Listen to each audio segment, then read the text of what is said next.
जय जगत गुरु जय भारत। आप सभी भाई बहनों को मुझ पवन दास की तरफ से प्यार भरा नमस्कार, राम राम। आज का ये वीडियो वैसे तो सभी के लिए है, लेकिन विशेषकर आने वाले समय में जो परिस्थितियां बिगड़ने वाली हैं, जो प्राकृतिक परिवर्तन होने वाले हैं, जो जो प्राकृतिक आपदाएं आने वाली हैं, उन सब को लेके है।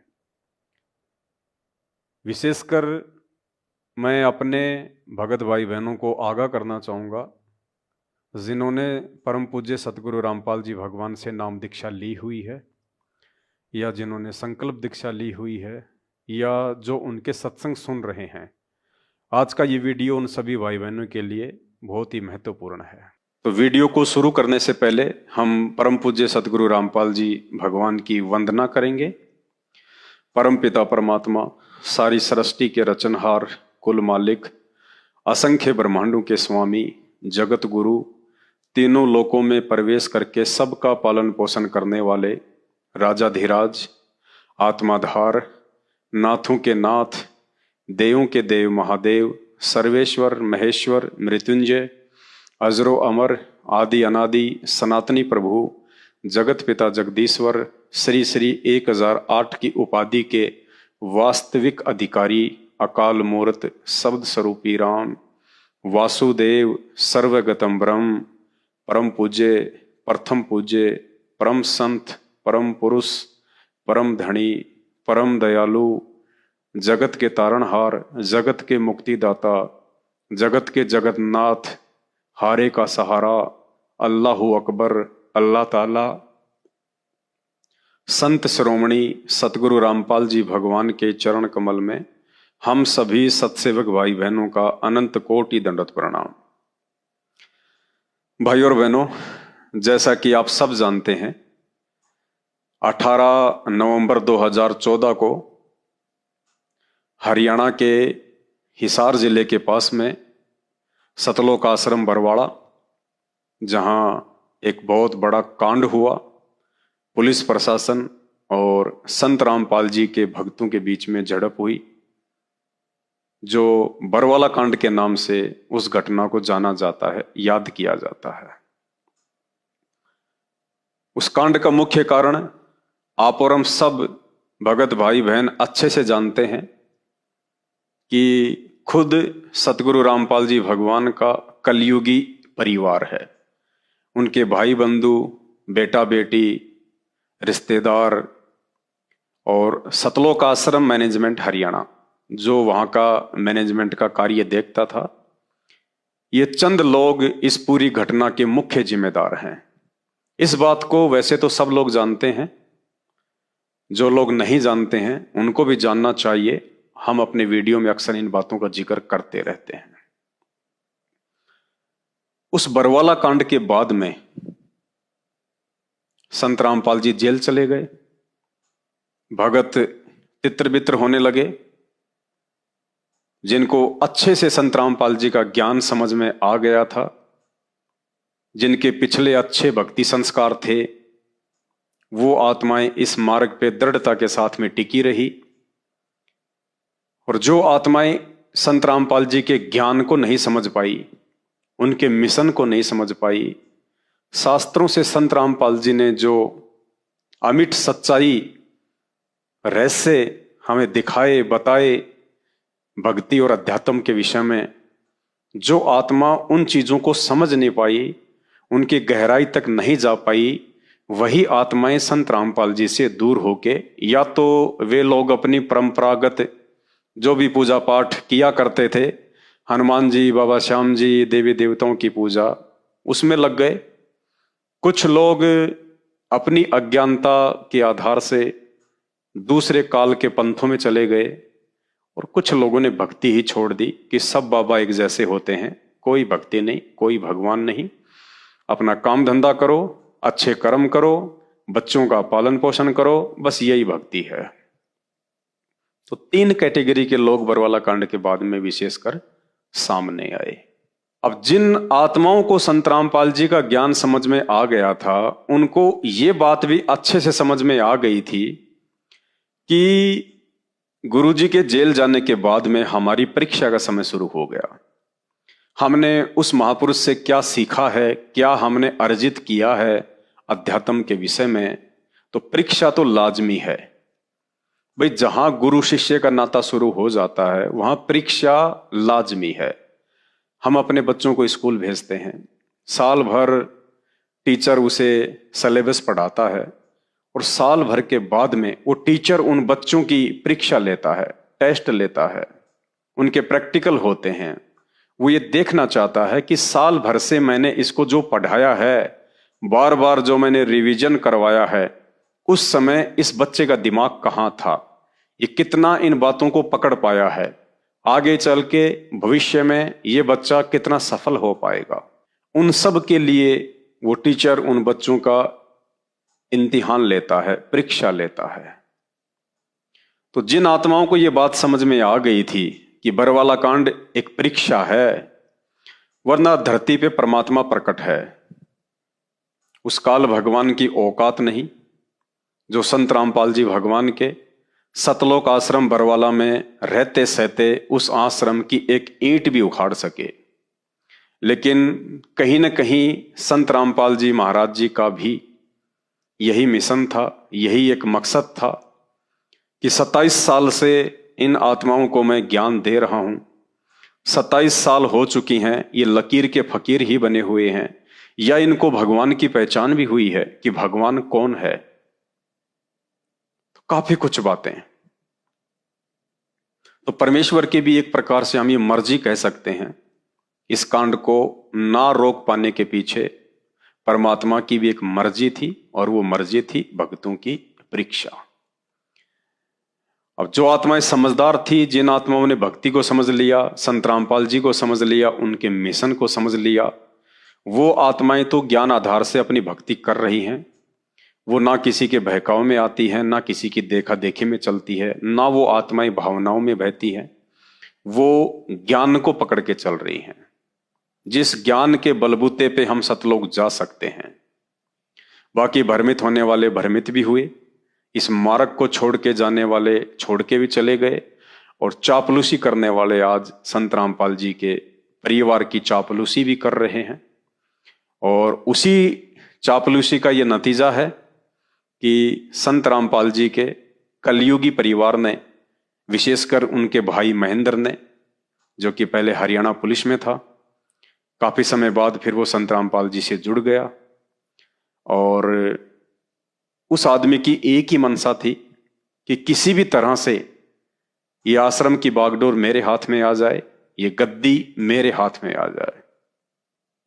लेकिन संत रामपाल जी ने उससे पहले अपने सत्संगों में काफी बार इन बातों का जिक्र कर दिया था कि जब तक मैं शरीर में हूं तब तक गुरु पद पे मैं ही रहूंगा, और मेरे यहां से जाने के बाद में शारीरिक रूप से कोई भी व्यक्ति गुरु गद्दी पे नहीं बैठेगा।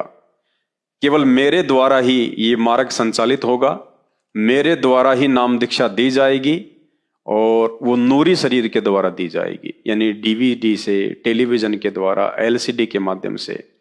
यानी जो मंत्र दीक्षा है वो संत रामपाल जी एक डीवीडी में डाल देंगे, और वो कंप्यूटर के माध्यम से, लैपटॉप के माध्यम से, या जो भी समय के अनुसार उपकरण होते हैं उस अनुसार सतगुरु रामपाल जी के वीडियो के माध्यम से ही नाम दीक्षा दी जाएगी। कब? जब वे सतलोक चले जाएंगे। वे जिस शरीर में आज इस धरती पे हैं संत रामपाल जी के रूप में, जब वे इस शरीर के साथ में सतलोक चले जाएंगे, जैसी लीला परमात्मा ने 650 साल पहले मां घर में की थी, और आज भी परमात्मा वैसी ही लीला करेंगे, इसमें कोई संशय नहीं है।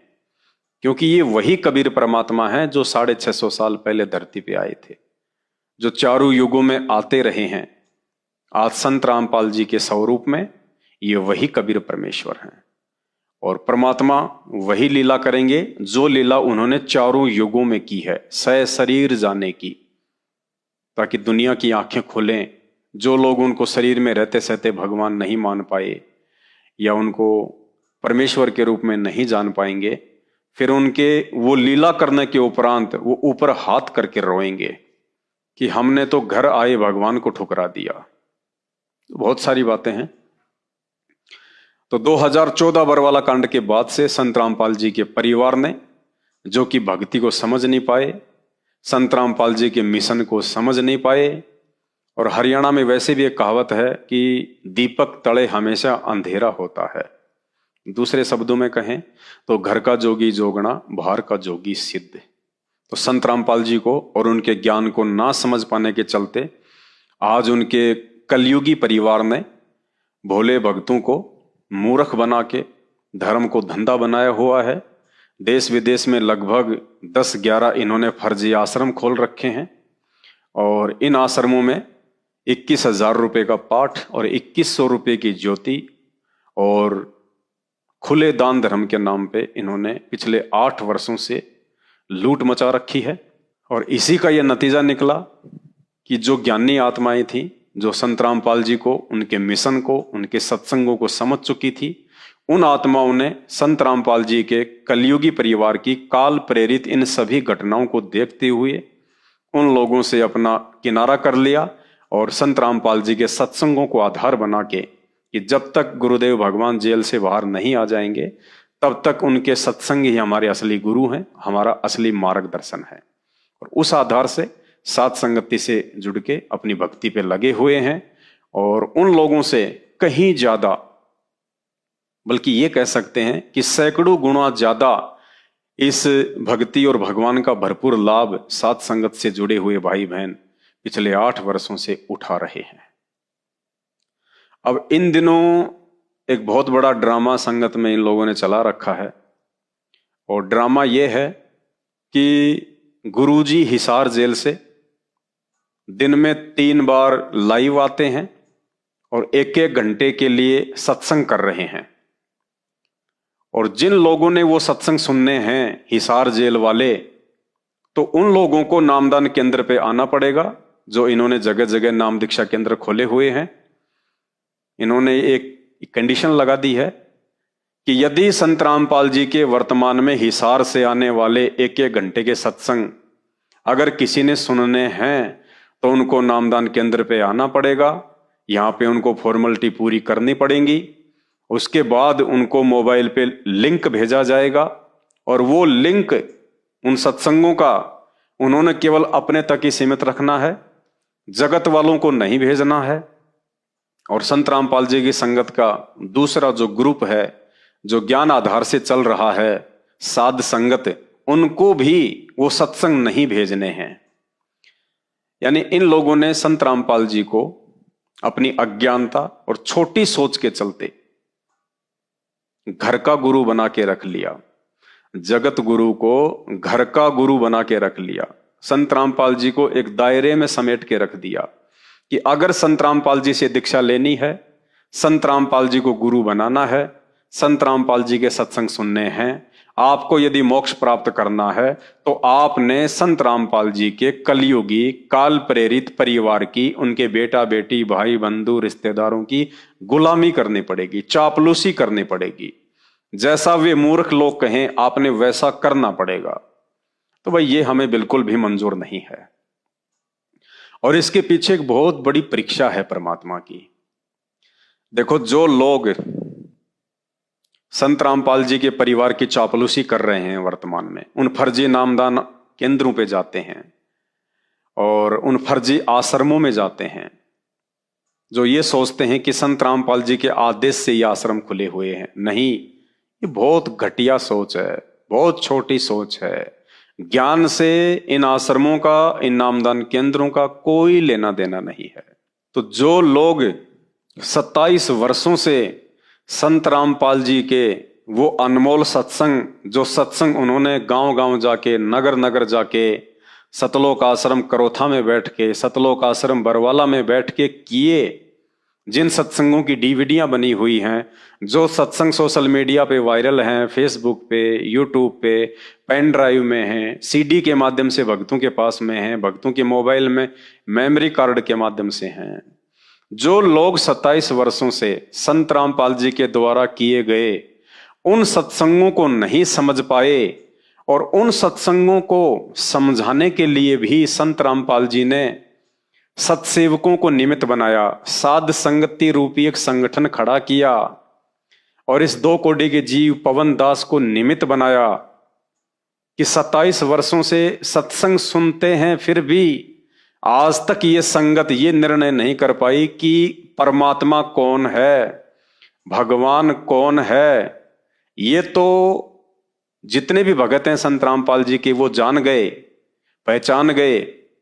संत रामपाल जी के द्वारा इतने सबूत दिखाने के बाद, शास्त्रों से ढेरों प्रमाण दिखाने के बाद कि परमात्मा कबीर जी हैं। वेदों में संत रामपाल जी ने उनका नाम दिखा दिया, गीता जी से साबित कर दिया, सैकड़ों उन्होंने प्रमाण दे दिए। तो लाखों की संख्या में जो संगत है उनकी, उन्होंने इस बात को तो स्वीकार कर लिया कि हाँ जी परमात्मा कबीर जी हैं। कौन कबीर जी? जो 650 साल पहले काशी में धानक रूप में आए थे, दाढ़ी मूछ वाले, वो कबीर जी हैं परमात्मा। अगर वो परमात्मा हैं तो फिर हमारा तो वर्तमान में मोक्ष हो ही नहीं सकता। अगर 650 साल पहले वाले कबीर जी ही कबीर जी थे और आज यदि वो कबीर धरती पे नहीं है तो आज वर्तमान में तो किसी का मोक्ष हो ही नहीं सकता, क्योंकि मोक्ष तो वो कबीर परमात्मा स्वयं ही देता है। स्वयं ही कबीर परमात्मा आके अपना नामदान देता है, स्वयं ही वो कबीर परमात्मा आके अपना ज्ञान देता है। उसके अलावा तो मोक्ष संभव है ही नहीं। तो अगर हम दाढ़ी मूछ वाली फोटो को ही कबीर जी मानते रहे, परमात्मा मानते रहे, और संत रामपाल जी को यदि हम अपना गुरु ही मानते रहे कि संत रामपाल जी को तो कबीर जी ने भेजा है, ये कबीर जी के अवतार हैं, ये कबीर जी नहीं हैं, इनको कबीर जी ने भेजा है, अगर यही हम मानते रहे तो हमारा मोक्ष किसी भी तरह से संभव नहीं है। तो लाखों की संगत ने यही गलती की कि दाढ़ी मूछ वाली फोटो को तो कबीर परमात्मा मान लिया, लेकिन संत रामपाल जी को कोई भी व्यक्ति परमेश्वर के रूप में मानने को तैयार नहीं था। और यही कारण था बरवाला कांड का। 90% तो ये काल भगवान की साजिश थी, षड्यंत्र था। उसने सतगुरु रामपाल जी भगवान के परिवार वालों का, बेटा बेटी भाई बंधु रिश्तेदारों का, आश्रम में जो मैनेजमेंट के रूप में लोग रहा करते थे, सेवादार के रूप में लोग रहा करते थे, जिनको हम कोऑर्डिनेटर कहा करते थे, काल ने उनकी मर्यादाएं खंडित करवा रखी थी।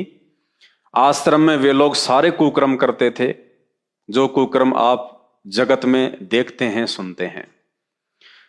तो उस काल बलि ने सबकी मर्यादा तुड़वा रखी थी।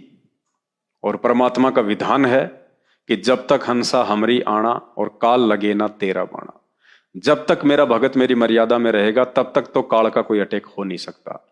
और भगत यदि मर्यादा तोड़ देगा फिर काल के अटैक को परमात्मा भी नहीं रोकेगा। ये मालिक का काल के साथ में एग्रीमेंट है। जब आप सृष्टि रचना को ध्यान से सुनेंगे तो जोगजीत रूप में परमात्मा जब आए थे और उस समय ज्योति निरंजन यानी काल के साथ में उनके जो वचन हुए थे, उससे आपको समझ में आ जाएगा। तो आज संत रामपाल जी भगवान जबरदस्ती किसी के साथ भी नहीं करेंगे। संत रामपाल जी केवल अपना ज्ञान देंगे और उनके ज्ञान को समझ के जिन्होंने उनकी मर्यादा में रह के भक्ति की है और कर रहे हैं, उनका तो कोई बाल भी बाका कर नहीं पाएगा। और जिन लोगों ने उनकी मर्यादा तोड़ रखी है, जो उनको परमात्मा के रूप में स्वीकार नहीं कर रहे हैं, संत रामपाल जी के रहते सहते अगर एक दाढ़ी मूछ वाली काल्पनिक कबीर जी की फोटो को भगवान मान के सतलोक जाने के भरोसे बैठे हुए हैं, भाई उनके जीवन में तो विघ्न ही विघ्न आएंगे। उनकी मर्यादा टूटी हुई है। क्योंकि जब तक हम अपने गुरु को भगवान नहीं मानेंगे, परमात्मा नहीं मानेंगे, कबीर जी नहीं मानेंगे, तब तक तो हमारी भक्ति शुरू भी नहीं होती है। ये गुरुदेव ने हमें सत्संगों में काफी बार अच्छे से समझाया हुआ है। तो 27 साल से लोग संत रामपाल जी को भगवान नहीं मान पा रहे थे, जिस कारण से ये 2014 का बरवाला कांड हुआ। क्योंकि जब आप गुरु को परमात्मा नहीं मानोगे और जब आप गुरु के साथ में रहोगे तो आपकी मर्यादा भी टूटेगी, आप सारे उल्टे कुकर्म भी करोगे और मर्यादा टूटने के चलते फिर काल का वहां पे अटैक भी होगा। तो 2014 बरवाला कांड संत रामपाल जी के परिवार की मनमुखी सोच, घटिया हरकतें और उनकी मनमानियों के चलते हुआ। तो लोग उनको परमात्मा नहीं मान पा रहे थे, इसलिए परमात्मा ने जानबूझ के बरवाला कांड जैसी घटना को नहीं रोका। वरना वो समर्थ परमात्मा है, उसके इशारे पे तो सूरज रुक सकता है, ब्रह्मांड रुक सकते हैं, हवा रुक सकती है, पानी रुक सकता है। हम एक शब्द में गुरुदेव भगवान ने क्या पढ़ाया परमात्मा ने, जब मलुकदास जी ने उस कबीर परमेश्वर से नाम ले लिया था, और मलुकदास जी पहले श्री कृष्ण जी के भगत थे, तो मलुकदास जी ने एक दिन कबीर जी से कहा कि हमने सुना है जब श्री कृष्ण जी बांसुरी बजाया करते थे तो गायें भी, पशु पक्षी भी उनकी बांसुरी की आवाज सुनने के लिए दौड़ दौड़ के आ जाया करते थे। तो कबीर परमात्मा ने कहा कि भाई मलुकदास, बात बिल्कुल ठीक है, आ जाया करते थे, लेकिन अभी तक तुमने केवल श्री कृष्ण जी की ही बांसुरी सुनी है। उसके बाद कबीर परमात्मा ने मलुकदास जी के सामने अपनी समर्थता पेश करने के लिए बांसुरी बजाई। और कहते हैं जब कबीर परमात्मा ने उस जमुना के किनारे बांसुरी बजाई तो गाय, पशु पक्षी ये तो छोड़िए, गुरुदेव भगवान ने बताया कि 33 करोड़ देवी देवता भी सूक्ष्म रूप में नीचे उतर के आ गए उस बांसुरी की धुन के ऊपर मोहित होके। जमुना जी का जो पानी था वो भी रुक गया, स्टेबल हो गया जब परमेश्वर ने बांसुरी बजाई। एक शब्द भी बना रखा परमात्मा ने, एक समय गुरु बंसी बजाई कालिंदरी के तीर। एक समय गुरु बंसी बजाई कालिंदरी के तीर। सुर नर मुनि जन तख्त भये वो रुक गया दरिया नीर। जपोरे मन साहेब नाम कबीर। जपोरे मन साहेब नाम कबीर। तो परमेश्वर ने मलुकदास जी के माध्यम से अपनी समर्थता दिखाई कि भाई बंसी श्री कृष्ण जी ने भी बजाई थी, और देख मलुकदास, बंसी हमने भी बजाई है। तब मलुकदास जी ने यह शब्द बनाया, ये भजन बनाया कि भाई जब कबीर परमात्मा ने बांसुरी बजाई तो 33 करोड़ देवी देवता भी नीचे आ गए सुनने के लिए। जमुना जी का पानी भी ठहर गया, हवा भी रुक गई। वो समर्थ परमात्मा आज संत रामपाल जी के रूप में धरती पे प्रकट है। तो उनके खुद के भगत उनको जान नहीं पा रहे थे, पहचान नहीं पा रहे थे। खाली आश्रम में आना जाना, भंडारा करना, सत्संग सुनना, हाँ जी गुरु जी ने बहुत अच्छा ज्ञान सुनाया, गुरु जी ने बहुत अच्छा ज्ञान सुनाया। लेकिन गुरु जी को यह भी पता था कि इस भक्ति मार्ग के नियम और विधान के अनुसार जब तक आप अपने गुरु को परमात्मा नहीं मानोगे, अर्थात गुरु को परमात्मा से भी बढ़ के नहीं मानोगे। कहते हैं गुरु बड़े हैं गोविंद से और मन में देख विचार। हरि सुमरे सो वार हैं और गुरु भजे हुए पार। 7 दीप 9 खंड में गुरु से बड़ा ना कोई। करता करे ना कर सके सतगुरु करे सो होए।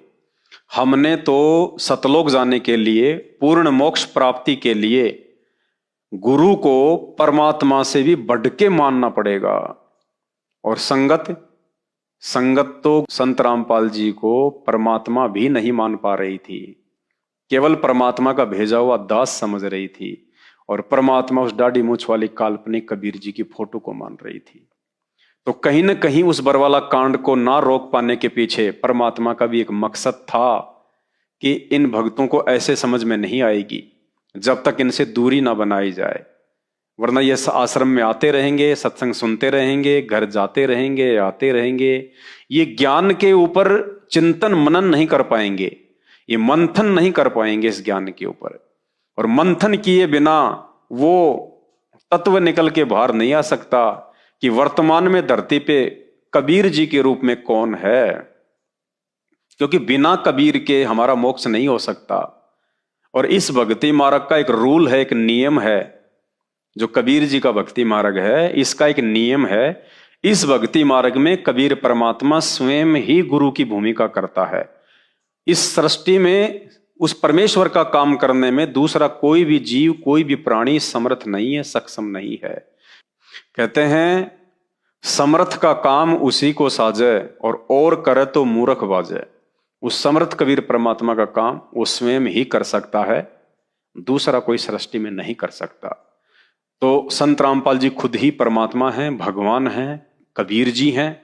इस बात को हम भक्तों के हृदय में जचाने के लिए परमात्मा ने उस बरवाला कांड जैसी घटना को नहीं रोका। हाँ, उस घटना को परमात्मा ने छोटा जरूर कर दिया, क्योंकि बरवाला कांड में जिस कदर काल भगवान ने संत रामपाल जी के कलयुगी परिवार को मोहरा बना के और सैकड़ों लोगों की मौत करवानी थी, परमात्मा ने मात्र 6 आत्माओं में ही उस कांड को टाल दिया।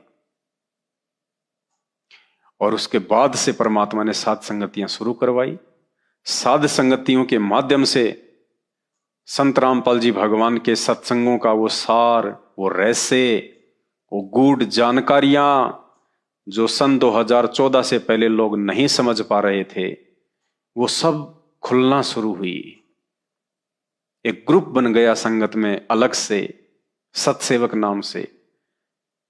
और उस ग्रुप में वो लोग जुड़ते चले गए जिन लोगों को वास्तव में इसी जन्म में पूर्ण मोक्ष चाहिए। और पूर्ण मोक्ष के लिए प्रथम शर्त है अपने गुरु को भगवान मानना।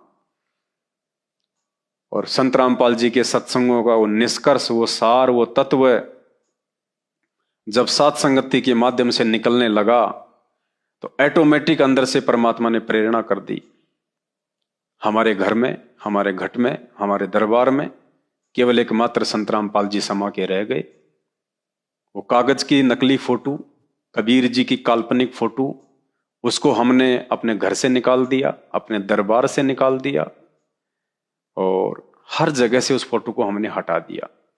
क्यों? क्योंकि हमें असली कबीर समझ में आ गया कि असली कबीर हमारे गुरुदेव भगवान है, यही परमात्मा है, यही मोक्ष का दाता है। इसके अलावा इस पूरी सृष्टि में कोई भी देवी देवता, महादेव, ब्रह्मा, विष्णु, महेश समर्थ नहीं है। बाकी सब जीव हैं, जितने भी सृष्टि में प्राणी हैं, क्योंकि ब्रह्मा, विष्णु, महेश भी जीव हैं, प्राणी हैं, ये भी हमारे भाई बहन हैं। ये भी सतलोक से हमारे साथ में ही आए थे। जब सृष्टि रचना सुनेंगे तब इस बात का हमें अच्छे से पता चलेगा। तो जो भाई बहन साध संगति से नहीं जुड़े हुए हैं, वो भाई बहन अभी तक संत रामपाल जी के उन 27 वर्षों में बरवाला कांड 2014 से पहले किए गए सत्संगों का ही सार नहीं समझ पाए। तो वर्तमान में हिसार जेल के नाम से जो ऑडियो वीडियो आ रहे हैं 1-1 घंटे के, उनको समझना तो कोसों दूर की बात है, वो समझ ही नहीं पाएंगे। और उनको समझाने के लिए भी परमात्मा ने अब साध संगति को ही निमित्त बनाना पड़ रहा है। भाई और बहनों, इस भक्ति मार्ग पे कदम कदम पे हमारी परीक्षा होगी, कदम कदम पे। ये भी एक परीक्षा है जो वर्तमान में 1-1 घंटे के हिसार जेल के नाम से सत्संग भेजे जा रहे हैं। ये भी हम सबकी परीक्षा है। और ये क्या परीक्षा है कि हम इन सत्संगों को ज्यादा महत्व देते हैं या जो सत्संग परमात्मा ने 27 वर्षों से करके छोड़ दिए, हम उनको ज्यादा महत्व देते हैं। और सतलोक आश्रम मैनेजमेंट हरियाणा के पीछे जितने भी लोग लगे हुए हैं, वो केवल इन्हीं सत्संगों को सुन रहे हैं। और जो भक्ति का विधान, भक्ति का संविधान परमात्मा बरवाला कांड से पहले अपने सत्संगों के माध्यम से छोड़ के चले गए, बना के चले गए, लोग उन सत्संगों को इतनी तवज्जो नहीं दे रहे, केवल इन सत्संगों को ज्यादा तवज्जो दे रहे हैं कि हिसार जेल से लेटेस्ट सत्संग आ रहे हैं, नए सत्संग आ रहे हैं। बहुत बड़ी परीक्षा है ये भाई और बहनों। और परीक्षा क्या है इसमें पता है आपको? और कितने लोग रोजाना फेल होते जा रहे हैं। जो लोग इन हिसार जेल से आने वाले एक एक घंटे के ऑडियो को, आधा आधा घंटे के ऑडियो को महत्व दे रहे हैं, वो भक्ति मार्ग से फेल होते जा रहे हैं। कैसे? भारत सरकार का एक नियम है, एक रूल है। जेल में मैं भी रह के आया हूं, उसी हिसार जेल में, और जेल का एक रूल है, एक मैन्युअल है कि जो कैदी है और उसको जो सुविधा जेल में प्राप्त है अपने घर वालों से बातचीत करने की, चाहे ऑडियो के माध्यम से चाहे वीडियो के माध्यम से, वो केवल 10 मिनट तक की है। 10 मिनट का टाइम उनके उपकरणों में फिक्स होता है, सेट होता है।